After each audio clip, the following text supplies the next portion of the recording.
High বন্ধুরা, দেখো সকাল সকাল আমি চলে এলাম তোমাদের সামনে বক বক বক বক করতে। তো বক বক করাটাই আমার কাজ। কী করবো, ইউটিউবে এসে তো বক বক ছাড়া আর কিছু করার নেই। বুঝতেই পারছো, বক বক বক বক করতেই হবে। ব্লগ মানেই হচ্ছে বক বক, ব্লগ মানেই হচ্ছে বক বক করা, বুঝেছো? মানে যাই করো না কেন বক বক করতেই হবে। তো দেখো আমি সকাল সকাল একদম রান্নার ঘরে।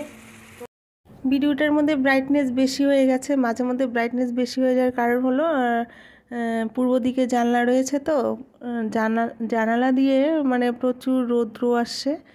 রৌদ্র উঠলেই পরে একদম ডাইরেক্ট চলে আসে, তো রোদে যখন একটু মুখটা হচ্ছে তখনই ব্রাইটনেস কন্ট্রাস্টটা বেশি হয়ে যাচ্ছে। সকাল সকাল রান্না করলাম, দেখো আশা করছি বাঁধাকপি আলুর ঘন্ট। আর ওইখানে বসা আছে, এই যে ওইখানে বসা আছে ডাল। আর এখানে ভাত হয়ে গেছে, এই যে ভাত হয়ে গেল। ওইটুকু রান্না করে তারপরে আবার যাব প্রতিদিনের মতো আজকেও যাবো স্কুলে। ভিডিওটি কেউ স্কিপ করে চলে যাও না, সবাই পাশে থাকো আর দেখতে থাকো আজকের ব্লগটি। পুড়ে যাচ্ছে আমার, বুঝেছো? এই ভক ভক করতে গিয়ে এইদিকে আমার তরকারি পুড়ে যাচ্ছে গো। তরকারিটা লেগেই গেল আমার। জাস্ট অতটুকু টাইম কথা বলতে বলতে তরকারিটা লেগে গেল।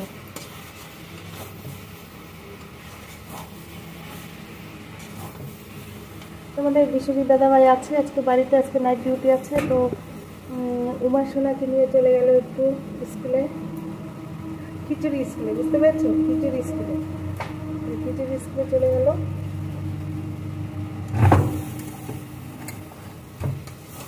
এটাতে রান্না করি না, খুব রিস্ক, ভীষণ রিস্কে রান্না করতে হয়।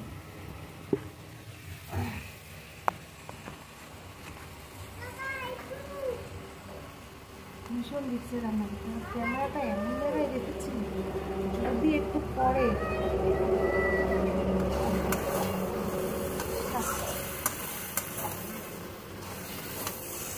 কড়াইটা একদম পোড়া লেগে গেছে। আমি এখন ওভেনটা অফ করে দেবো, অফ করে দিলাম।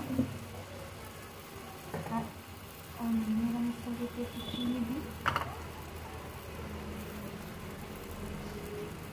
একটুখানি কথা বলার জন্য তরকারিটা আমার লেগে গেছে। টেস্টটাই নষ্ট হয়ে যাবে এখন। স্কুলে গেছিলে?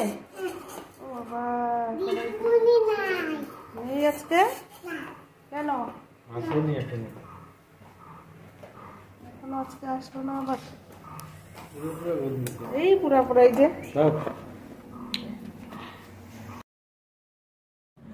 দেখো আমি একদম রেডি হয়ে বেরিয়ে পড়লাম রাস্তায়। পোড়া সব যত কিছু পোড়া ছোড়া ছাই রান্না করে চলে যাচ্ছি এখন স্কুলে। না গো, পোড়া ছোড়া ছাই বলতে সেরকম পড়েনি, মানে তরকারিটা একটু কড়াইয়ে একটু লেগে গেছিলো নিচে, সেটাই। ওরকম পোড়া হলে তো আর তরকারি খাওয়াই যাবে না, না একটু কড়াইয়ে লেগে গেছিলো। যাই হোক, ওটাই পোড়া। কি অদ্ভুত, এখনও মাস্ক পরে আছে, মনে হচ্ছে করোনা লেগে আছে। না না না, একদম করোনা নেই এখন। করোনার কিচ্ছু নেই। তো মাস্ক পরাটা আমার একটু অভ্যাস বলতে রাস্তা দিয়ে যখন যাই, অনেকটা রাস্তা তো আমাকে রানিং করতে হয়, আধা ঘন্টা পরে 1 ঘন্টার মতো রাস্তা দিয়ে বাইক টাইক গাড়ি টাড়ি যায়, এত ধুলোবালি উড়ে। আর আমার শরীরের একটা অভ্যাস খুব খারাপ, একটু ধুলোবালি যদি প্রবেশ করতে পারে নাকে মুখে, তো একদম সর্দি 100%। তো সর্দির ভয়ে আমি নাকে একটু মুখে মাস্ক পরে যাই, যেন ধুলোবালিটা না প্রবেশ করতে পারে, এটাই, আর কিছু নয়।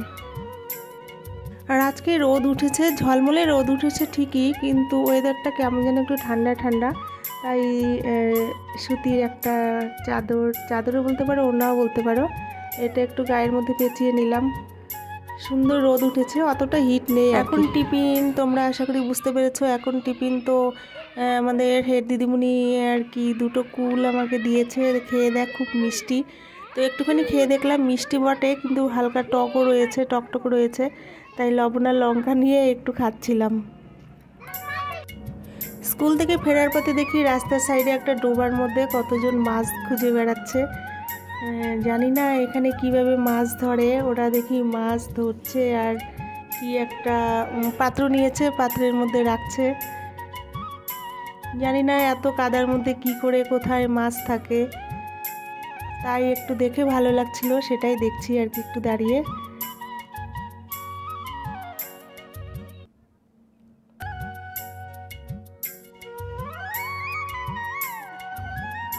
ডোবাটার মধ্যে বেশি জল ছিল না, হালকা একটু জল ছিল। জলগুলো জানি না কোথায়, ওরা পাশে জমিতে হয়তো জলগুলো দিয়েছে। এইভাবে মাছ ধরছে, অনেকটা হয়তো মাছ ধরেছে। মাছ কাদার ভেতরে কি করে আছে সেটাই দেখার চেষ্টা করলাম, কিন্তু বুঝতে পারলাম না কিছু। তারপরে রাস্তার মধ্যে দেখো সর্ষে করছে, ভাঙাচ্ছে। সর্ষের মিল তো নয়, এটা ট্রাক্টর সর্ষে ভাঙাচ্ছে। এখানে অনেক ধুলোবালি, অনেক খড়কুটো সব উড়ে উড়ে আসছে, দেখতে পাচ্ছ। তো এখানে একটু হেঁটে হেঁটে পার হতে হলো। তো পার হয়ে এবার বাড়ি আরও 1 থেকে 1.5 কিলোমিটার রয়েছে। তো আর ভিডিওটা বড় করলাম না, এখানেই শেষ করলাম। সবাই ভালো থেকো, সুস্থ থেকো। আজকের জন্য তাহলে বাই।